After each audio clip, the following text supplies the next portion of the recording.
Hey, welcome back to Teeny Beer Reviews. Unless it's your first time, then welcome. Please consider subscribing. If you do, hit the notification bell, get all your updates. No, it's no hype beer reviews, but this beer looks tiny, but it's actually a giant. It's courtesy of Mark. Thank you so much, Mark. I really appreciate it. And it's from Hoppin Frog, and you know what? It sucks because I used to drink a lot of Hoppin Frog. I haven't had anything from them in a while, and that's, like, for me, that sucks. So I'm so excited to have something not only from them, but that I've never had before.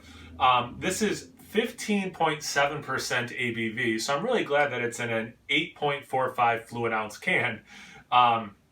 It's Q.O.R.R.I.S, the Quasher Quadruple Imperial Stout. Quadruple Imperial Stout. This super extreme, and then this is, if you capitalize the first letter of these words, that's where you get the chorus from, Q.O.R.R.I.S. Quadruple oatmeal Russian style Imperial Stout.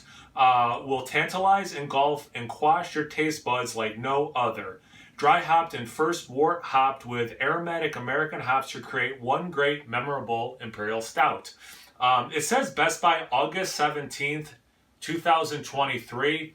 So I'm wondering if it was canned last summer and it has like a 3-year Best By. So I actually don't know when it was canned, but again, Best By August 17th, 2023. Really excited. I'm definitely in the mood for a stout.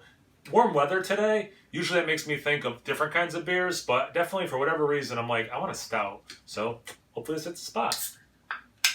Some people did tell me that this beer is really good. So I'm excited about that. So far it's good.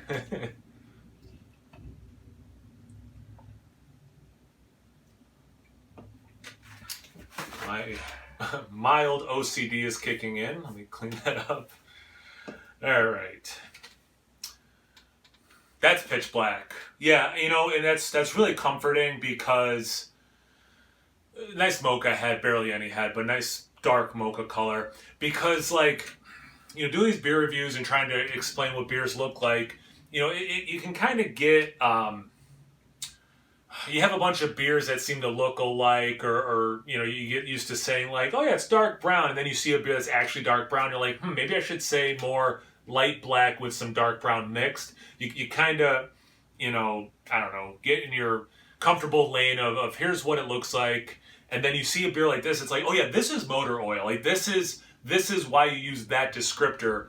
So like sometimes maybe if I say that beer is black, yeah, this beer is black. A lot of those beers had some brown in them as well, or light black or something, because that beer that I'm holding is motor oil.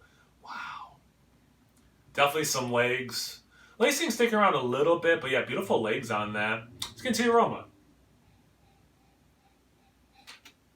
Definitely smells like a big Russian Imperial Stout. Sometimes there can be, in my opinion, overlap because of the hopping with a black IPA. This one, overlap, but also distinctive characteristics. I think of like the Black is Beautiful beers, if they follow the base recipe. Those were always kind of interesting. Does it drink more black IPA or Russian Imperial Stout? This one smells way more like Russian Imperial Stout. You get some of that hoppiness. You get that peat, which I really like, that peatiness, like you might get in a peaty Scotch or Scotch barrel-aged beer, if you're not a Scotch drinker.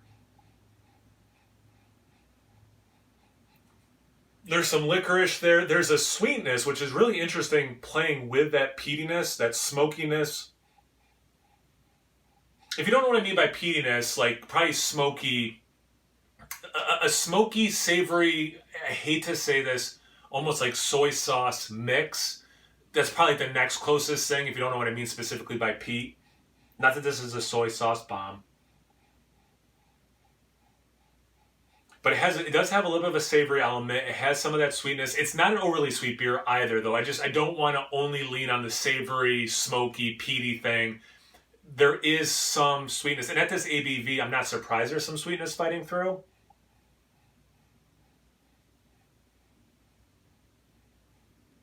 It has notes actually similar. Oh, it's behind the Bitches Brew. To Dark Lord, that's sweeter, but it has, and I know that can be a soy sauce bomb to people, but it's kind of, that's like the closest thing it's reminding me to. I'm just trying to think of things for people who don't know what I mean by peat. Maybe, you know, beer that they've had, Dark Lord. It has some of that without the sweetness. It smells phenomenal. I should mention that. let's get into the taste. Cheers. Thanks again, Mark.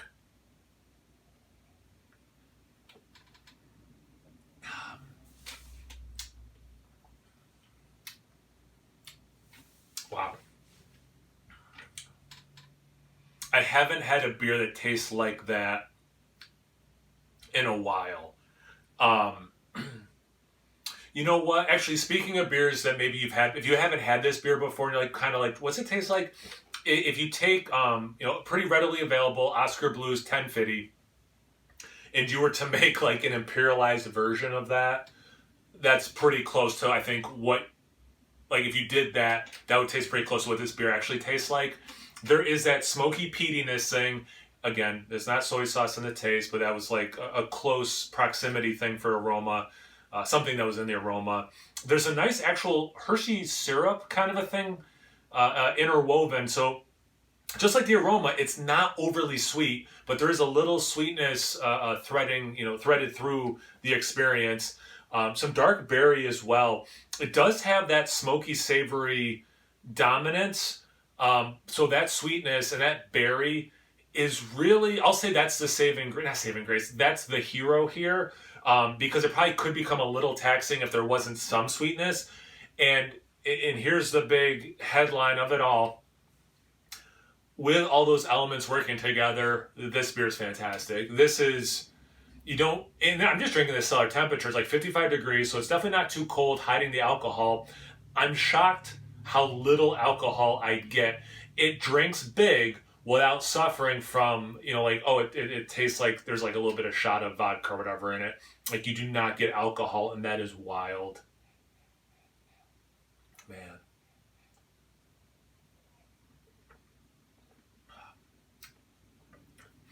Now that I took another sip, that sweetness is coming to the forefront a little bit more, and it's still just, it's a really nice sip. Let me talk about a sipper, right? At this ABV, at this viscosity. It's thick, it's approaching syrupy. That chocolate note is wonderful. It's smoky without being overly smoky. It's not like a Rausch beer level of smoke.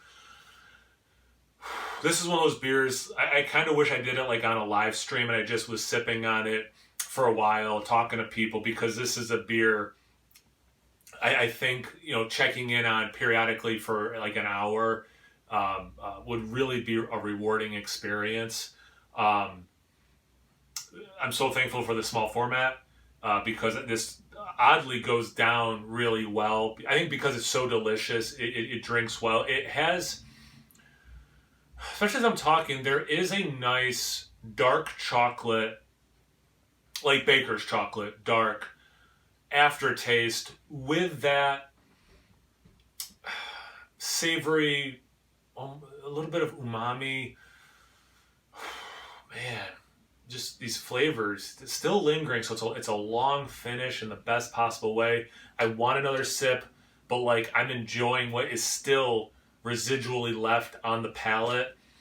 That like I don't want to wash that away quite yet, which might help me prolong. Cause I want to feel good tomorrow, so I'm not trying to drink this too fast. Yeah, this is blowing my mind pretty good. Without exaggeration, I'm probably going to rinse this can out and set it aside as a contender for top 5 favorite beer of the year. Keep in mind, I'm reviewing this early March. It might get knocked out, off the top 5. But this for me is a contender, which I think obviously speaks volumes for how delicious this beer is. So thanks again, Mark. I really appreciate it, man. Like I'm almost speechless, which is odd because I think this video's probably been going on for a while. But yeah, thanks again, man. Thank you guys for watching. If you had this beer before, have you had a beer lately that kind of blew your mind? If you had a big stout with a lot of viscosity to it, umami flavor, whatever, anything, everything, comment section below. Let's get a conversation going. Check me out on Instagram and Untapped. Snow Hype beer reviews at both those places. So always please like, comment, subscribe, and most importantly, imbibe. Cheers, everyone.